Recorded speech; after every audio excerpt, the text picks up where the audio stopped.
I'm really pleased now to hand over to our first speaker, who is Isabela Callegari. Isabela is a mother, an economist, and an activist for women's liberation. And her talk today is the naturalization of oppression, surrogacy, and the postmodern perspective.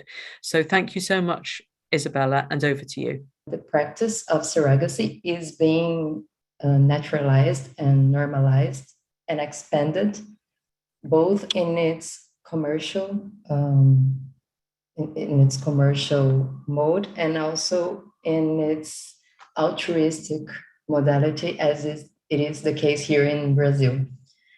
And we are seeing that this is being pushed, this normalization, through the media, as it is the case for rich, famous people, and also through LGBT organizations, which are normalizing this as a kind of extended biological right and the possibility to conformation of non-normative families as they propose. And so in this way of legitimation, we have this postmodern perspective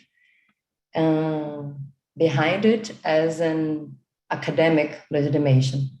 And I will try to pass through this theory briefly today. So this realm of theory that talks about surrogacy comes from this kind of, as it is called, cyborg feminism, shadow feminism, and this kind of theories.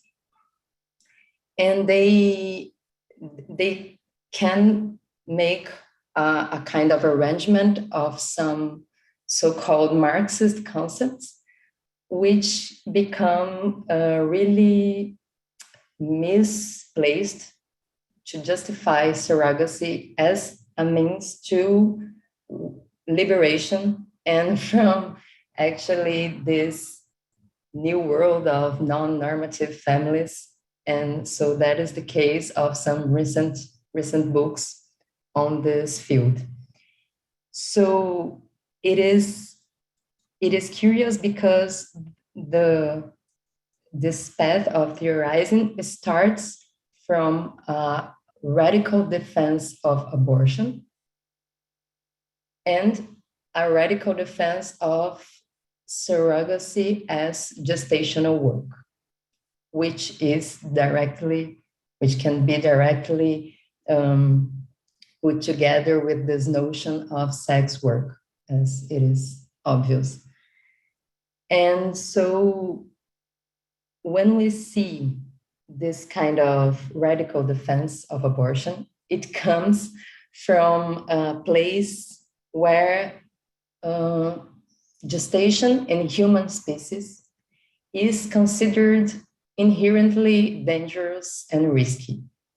So this is the premise, which from my point of view is already a transhumanist perspective, because it is like we as a species, as biological beings, need almost inherently this help from the medical complex and the medical industry. Although these theorists, they also make a praise to the kind of midwifery that we have. So it is a bit contradictory, but as it is made in the work of Preciado, for example, and other queer theorists, it is like everything can be labeled as technology. So from the grassroots kind of work and education that is made to just gestate with minimal medical interventions possible, it is considered a technology And also this great futurist techno-utopian things is also considered technology. So although in the theory they sometimes make this assumption that women should have access to the best medical care possible with minimal intervention, I think that the way the queer theory frames everything as a kind of technology, it is like they say everything is gender technology, right? So they put everything in the same place, and this puts the feminist critic really really impossible to be made, because we have always made this critic of the beauty complex, for example, or the beauty industry standards that are put on women.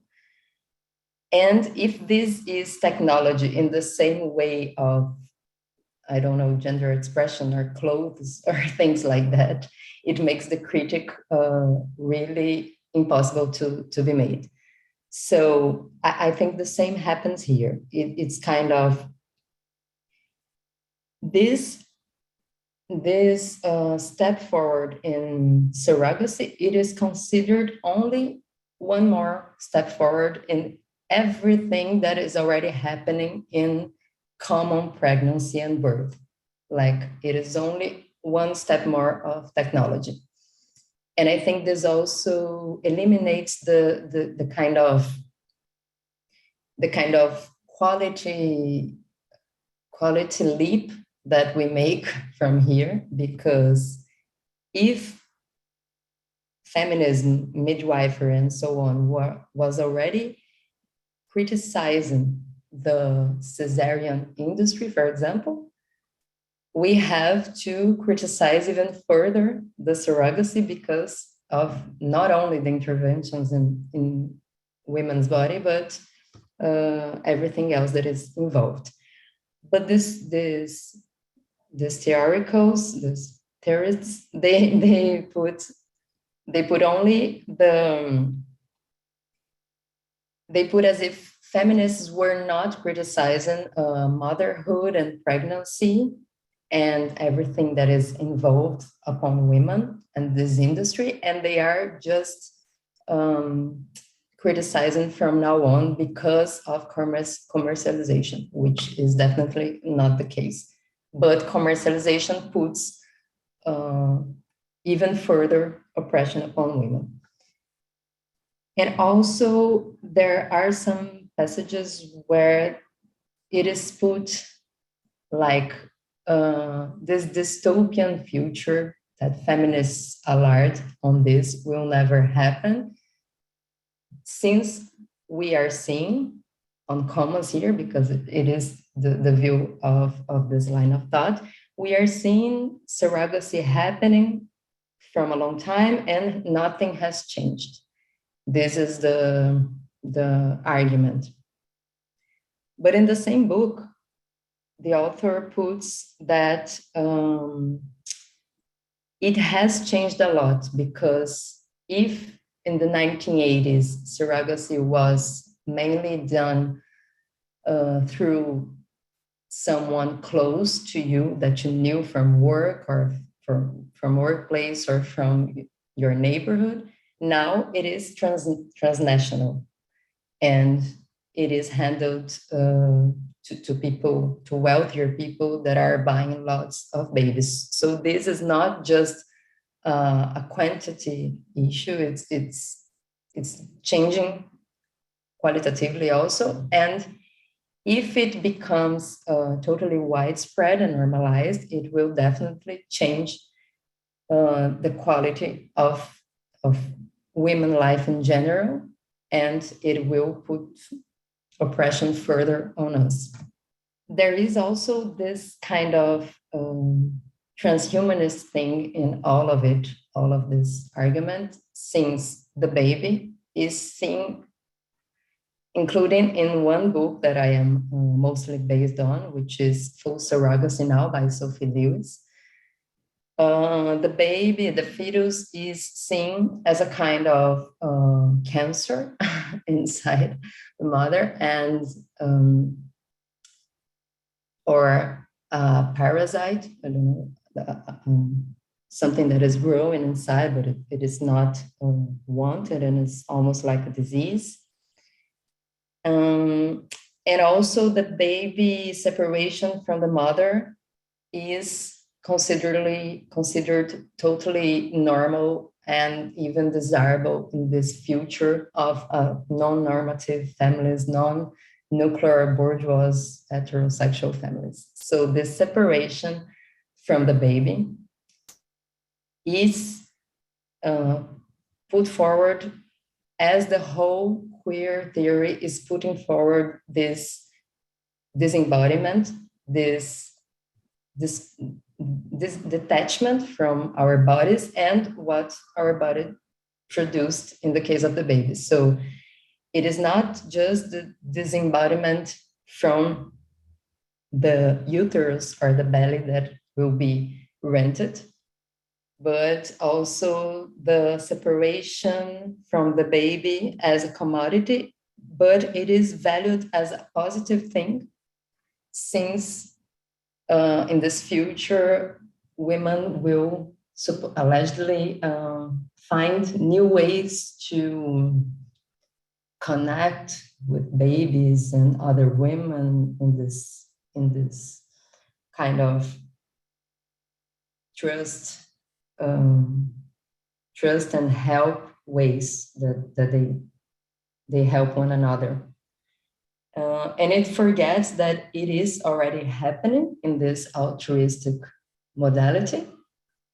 And the altruism here is definitely not one of true will and heart, since the altruistic comes from our socialization and also from the need to survive once that the altruistic things, it's not really altruistic. Here in Brazil, for example, we know that we have altruistic, but there is this parallel market.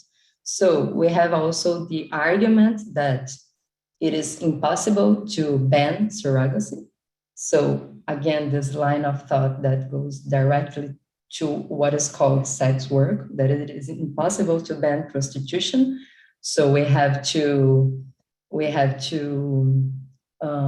regulate it, which I also think that is contradictory, because banning is a kind of regulation, right? It is also based on law and judicial forces. So if you can regulate in thesis, you could ban it.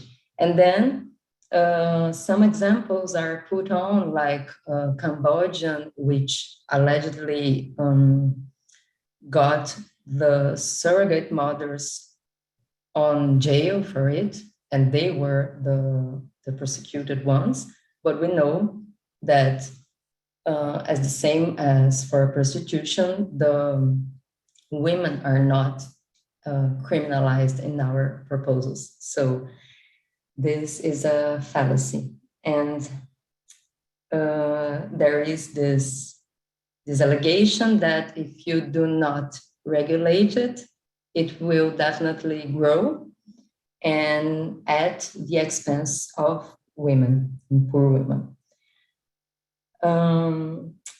But I think that as everything on this realm of theory, there is an impossibility put to discuss the very technology process, to discuss the politics of this kind of technology, which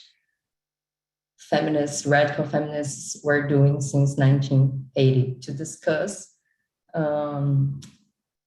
technology and the legitimation of the rent of a woman's body to produce a product. This is what should be discussed. But as they only discuss regulation, everything that goes wrong, it's a matter of faulting regulation, or that the law that exists is not being properly, correctly followed. So it's the same as the sex work and commerce argument.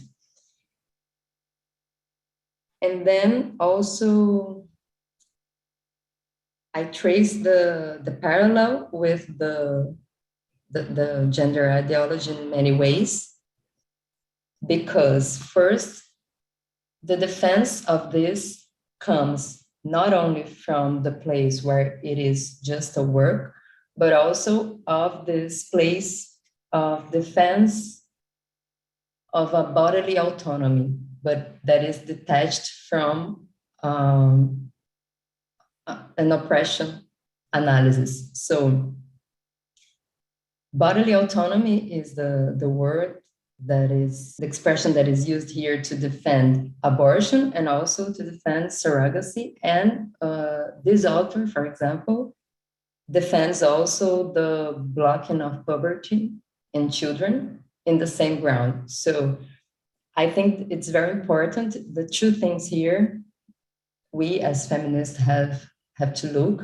is that abortion cannot be defended only in the grounds of bodily autonomy, because I think it is a fragile argument, because it gives base for everything that is, they say it's bodily autonomy.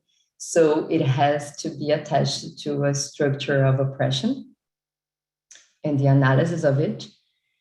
Because these authors defend the kind of thing that choice feminism defends, like bodily autonomy is to block puberty, is to prostitute yourself, to be a gestational work, and also to make an abortion. Everything would be bodily autonomy. And also, I think we must be careful with this argument of everything is work, that it is kind of tenet to Marxism, and it is very present in this analysis. Because, of course, when we think of a capitalist production, and this is what feminists have shown with the sex division of labor, that women also produce a merchandise, in commas, that is essential to capitalist production. And it is in that sense that the authors here are putting gestational work in the way that it produces a merchandise. But we cannot reduce everything to work. I think that the flaw here is that although the things can contain work in the sense that it contains energy and time and things that we put in these productions, it is not reducible to work. Because if it is reducible to work, we will give basis to what is being put forward here. So what is being explained here is that it is only a work and it is only a product.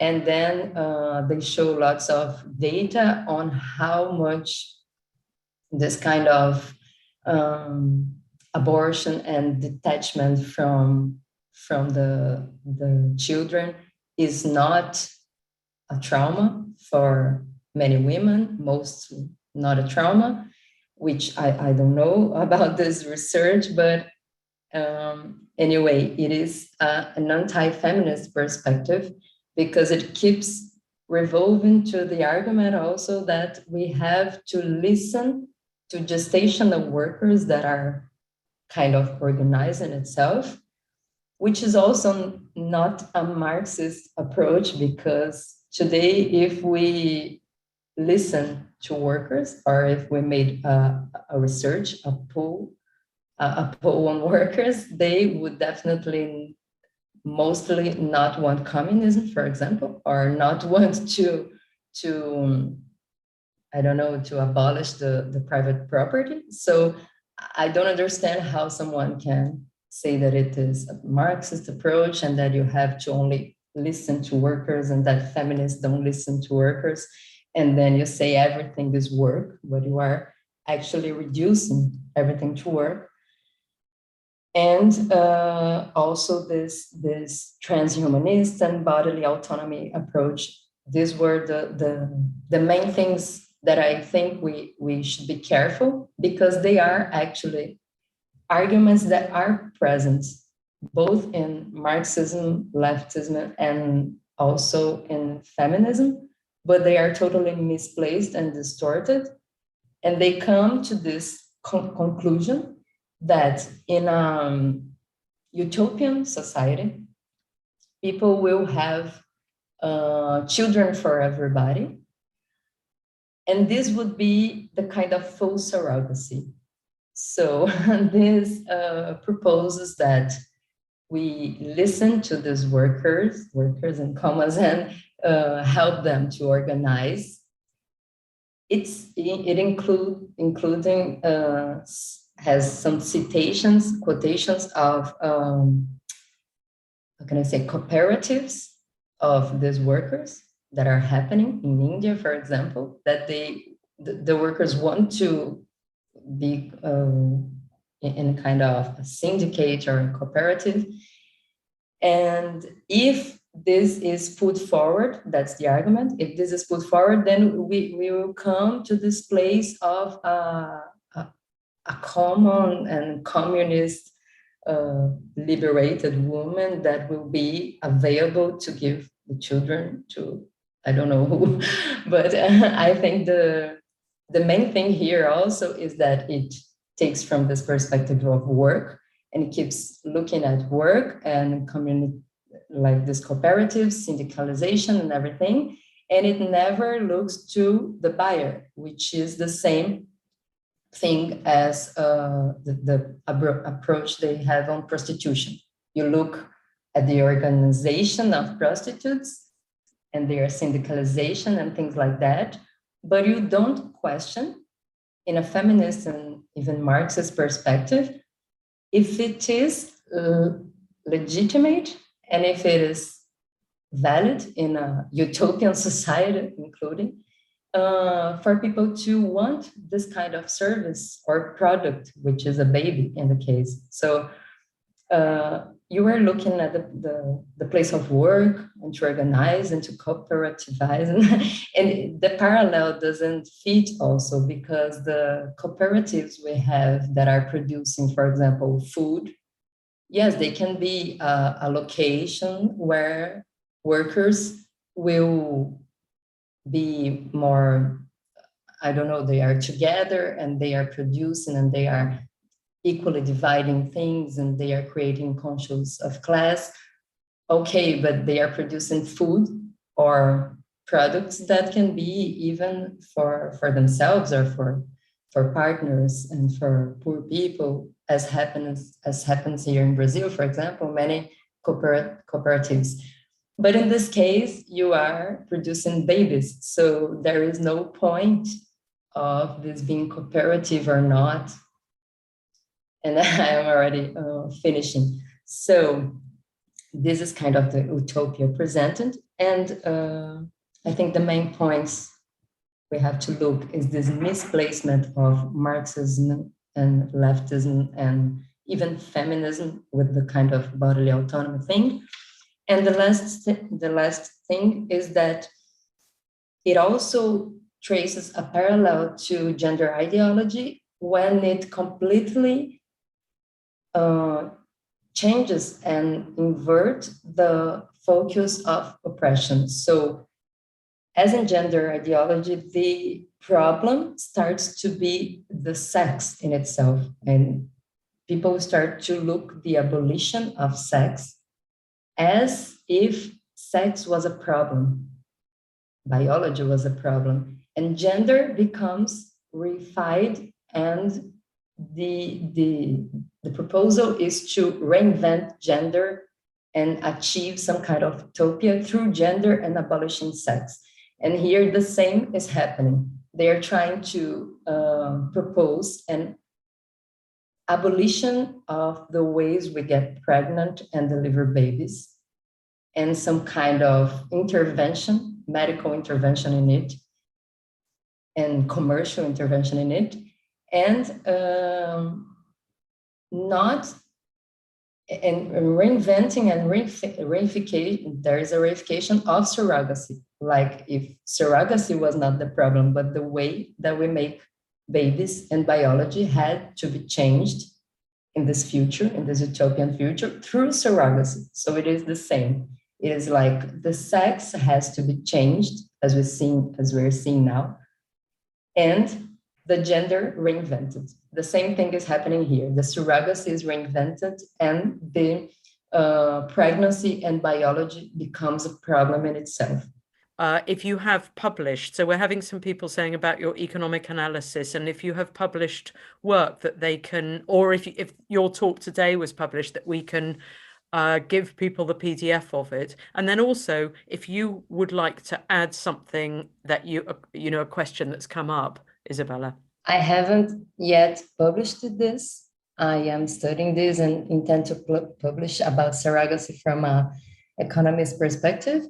But my main references here were this book from Sophie Lewis, Full Surrogacy Now, and also the things that are related to this, which is Dialectic of Sex from Sulamith Firestone, and Cyborg Manifesto from Donna Haraway, which is not directly for about surrogacy, but everything seems to come from that place of cyborg thing. And from the radical perspective, I have used Renate Klein, Surrogacy, a Human Rights Violation, and Woman as Wombs from Janice Raymond.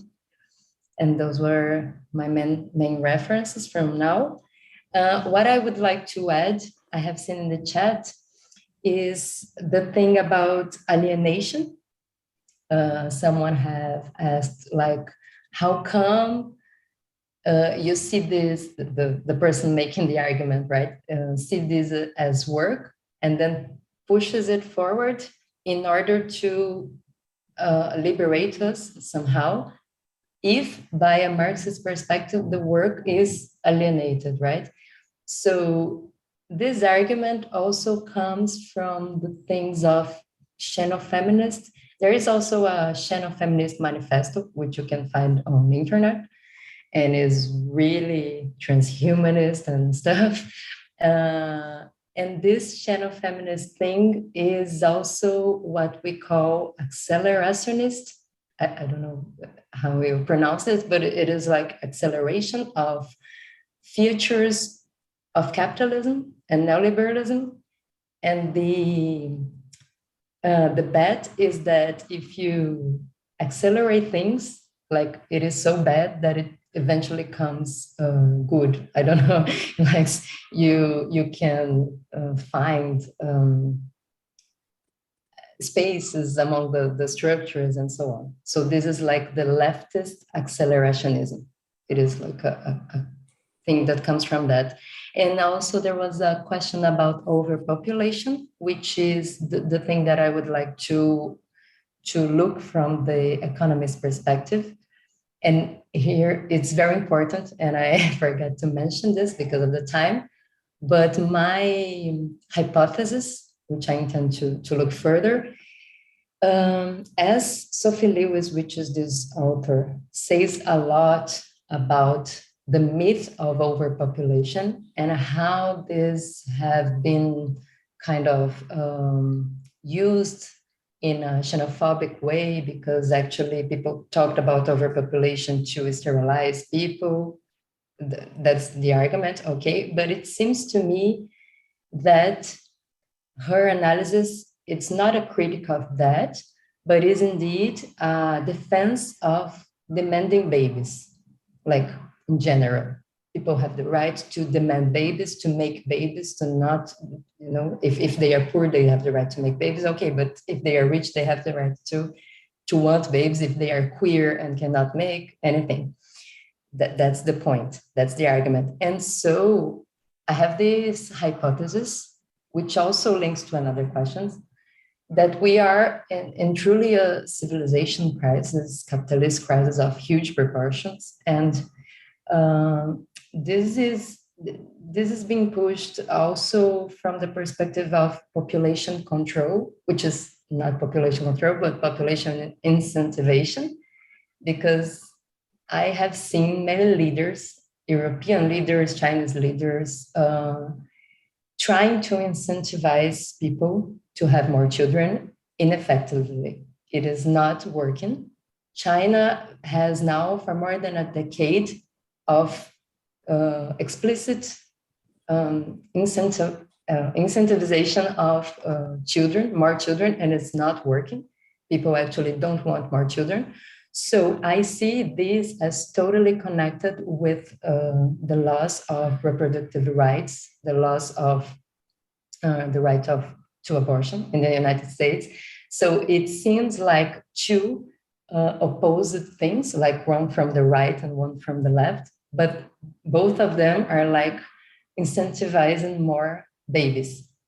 And this would be necessary, in my point of view, because capitalism not only needs poor people working, but also needs consumers. So you need a brutal mass of people, which ones will be explored and will be demonetized. They don't have the money, and other ones will keep the demand side, keep going. So right now we have demand crisis. We have people that are very impoverished. So you don't have enough people to explore and to consume.